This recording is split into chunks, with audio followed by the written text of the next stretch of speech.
Buenos días y buenas noches. Quiero hablar sobre la tragedia de Mocoa. La muerte de las hasta ahora 294 personas en Mocoa, entre ellas más de 40 niños y niñas, por las avalanchas de varios ríos, no es un desastre natural, es un desastre político. Creemos que la naturaleza produce los daños. No, es que nosotros hemos producido daños en la naturaleza que se devuelven contra los seres humanos. Y ese nosotros no es cada cual con la misma responsabilidad. Las capas más ricas de la humanidad están produciendo una enorme transformación de la atmósfera del planeta a partir de su consumo, de su producción, de su tecnología que está matando. El país no tiene y financiado de adaptación al cambio climático en razón a que intereses económicos poderosos se lo impiden. El nuevo vicepresidente debería tomar en sus manos tareas de adaptación al cambio climático en Colombia y mirarlo como lo que es, un problema de seguridad ciudadana, el mayor de Colombia. El anterior vicepresidente era un negacionista del cambio climático, igual que su partido Cambio Radical. Muchas de las casas llamadas gratuitas están alejadas de los centros de las ciudades y en territorios de riesgo climático. Los militantes de Cambio Radical se dedicaron desde sus puestos de poder a eliminar las decisiones ambientales que podían impedir el establecimiento de barrios hechos por sus constructores, autopistas privatizadas 4G o zonas de exploración minera. El cambio climático es producido por el consumo de carbón y petróleo y gas natural en el mundo desarrollado, que arroja gases de efecto invernadero y provocan un calentamiento global que produce a su vez trastornos profundos y crecientes del clima. Este enorme trastorno del clima producido por las capas más ricas de la humanidad, junto a la corrupción de la clase política colombiana, produjo un arma letal.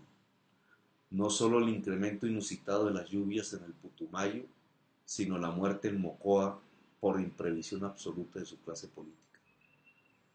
Si los municipios siguen haciendo planes de ordenamiento territorial como plantillas calcadas y pagadas a contratistas corruptos y aprobados por consejos ignorantes o peor, supeditados también por corrupción a especuladores inmobiliarios como ocurre en Bogotá, a grandes terratenientes y compañías mineras, condenarán a mucha gente a la muerte.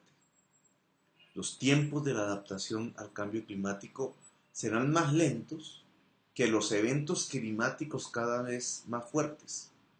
Hay que comenzar ya, por lo tanto. Entre menos se mitigue la emisión de gases de efecto invernadero en los países desarrollados, y Trump ya anunció no hacerlo, más costosa será la adaptación de nuestros territorios y nuestra población para salvar la vida. Buena parte de nuestra población rural y urbana está situada en zonas de alto riesgo climático por su condición económica y la desigualdad social. La violencia ha llevado a miles de familias a vivir al lado de quebradas, ríos y pendientes en sitios con remoción en masa. Nosotros hicimos un esfuerzo por enseñarle al país cómo se tomaban medidas de prevención y políticas de gestión del riesgo. Bogotá en el POT 2013 hizo el primer plan de adaptación al cambio climático de Colombia, pero de inmediato Camacol, que es el gremio de los constructores, el gobierno nacional con su ministro de Vivienda Henao y la magistrada Elizabeth García González, amiga del procurador Ordóñez, quien le había nombrado a un familiar suyo, lo suspendieron.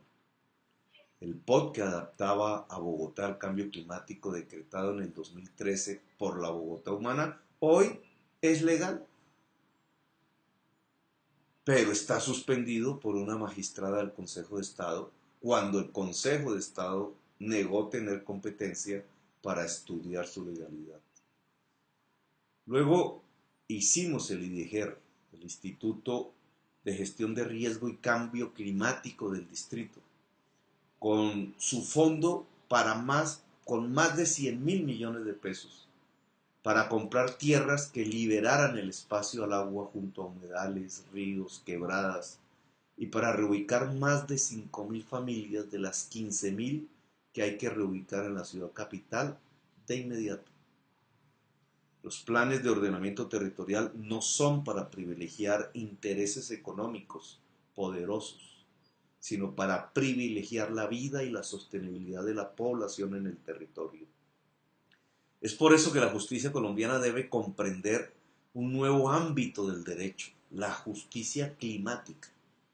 A diferencia de jueces como la magistrada García o el magistrado Velilla, o como aquel que detuvo la construcción de vivienda social para privilegiar parqueaderos del estrato 6 de Bogotá, se necesita una justicia que comprenda que la sostenibilidad ambiental afectada por intereses económicos poderosos es también la sostenibilidad de la vida humana.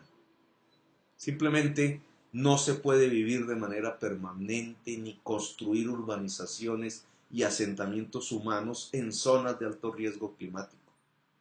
La nación debe financiar la reubicación de la población que habita en estas zonas de riesgo y su presupuesto debe ser suficiente y prioritario.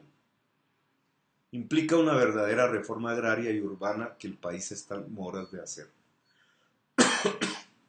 En cada territorio hay que elaborar un mapa de riesgo climático que debe ser la base para elaborar los planes de ordenamiento territorial. Ese ordenamiento implica liberar espacios al agua y reubicar su población. Nada se puede planificar sin éxito, sin la capacidad de decisión de la población de un territorio. Hay que hacer mapas de riesgo en el territorio con modelos probabilísticos, sí, climáticos, y escenarios diferentes de aumento de temperatura global. La Universidad Nacional, en red con otras universidades y Planeación Nacional, están llamados a cumplir esa tarea. Hace un mes leí el Plan Nacional para la Adaptación al Cambio Climático que hizo el gobierno. No es sino retórica, no tiene recursos, delega en las débiles autoridades locales la responsabilidad. La adaptación al cambio climático es una responsabilidad local, nacional y mundial. Adaptar a Colombia al cambio climático implica enfrentar intereses económicos poderosos. Por eso es que suspendieron el POT de la Bogotá Humana. Implica reconocer que hay un interés general sobre el particular, la vida sobre el mercado. Implica construir bienes comunes en el territorio. Implica saber que el agua es más valiosa que el oro, el carbón y el petróleo juntos. Liberar los espacios del agua, ordenar el territorio alrededor del agua, ubicar la población en zonas de bajo riesgo climático, una nueva agricultura de alimentos que ocupe todas las tierras fértiles y que no emita gases de efecto invernadero, democrática en la tenencia de la tierra, pluritécnica, con uso de semillas ancestrales más resistentes y propias al clima, una restauración de los ecosistemas en Colombia, una nueva forma limpia de generar energía, una nueva forma de movernos en las ciudades y un respeto absoluto al agua. Hoy registramos que en un solo hecho ocurrido en Colombia se superó el número de muertos que tiene Perú por el calentamiento costero del Pacífico, que es de donde vienen las lluvias que cayeron en el Putumayo. Que nuestro país está más atrás que Perú y Ecuador, país que hoy no cuenta un solo muerto en la adaptación a los trastornos profundos del clima que cada vez serán más poderosos. Desde Bogotá Humana criticamos al gobierno nacional que manejara el tema del cambio climático como una estrategia de atención del desastre y no de prevención del riesgo. Ahora recogemos las consecuencias de tal equivocación e imprevisión en cadáveres. El ordenamiento territorial alrededor del agua es vital para salvar la vida. Se vuelve el compromiso progresista a escala nacional. Gracias por haberme escuchado.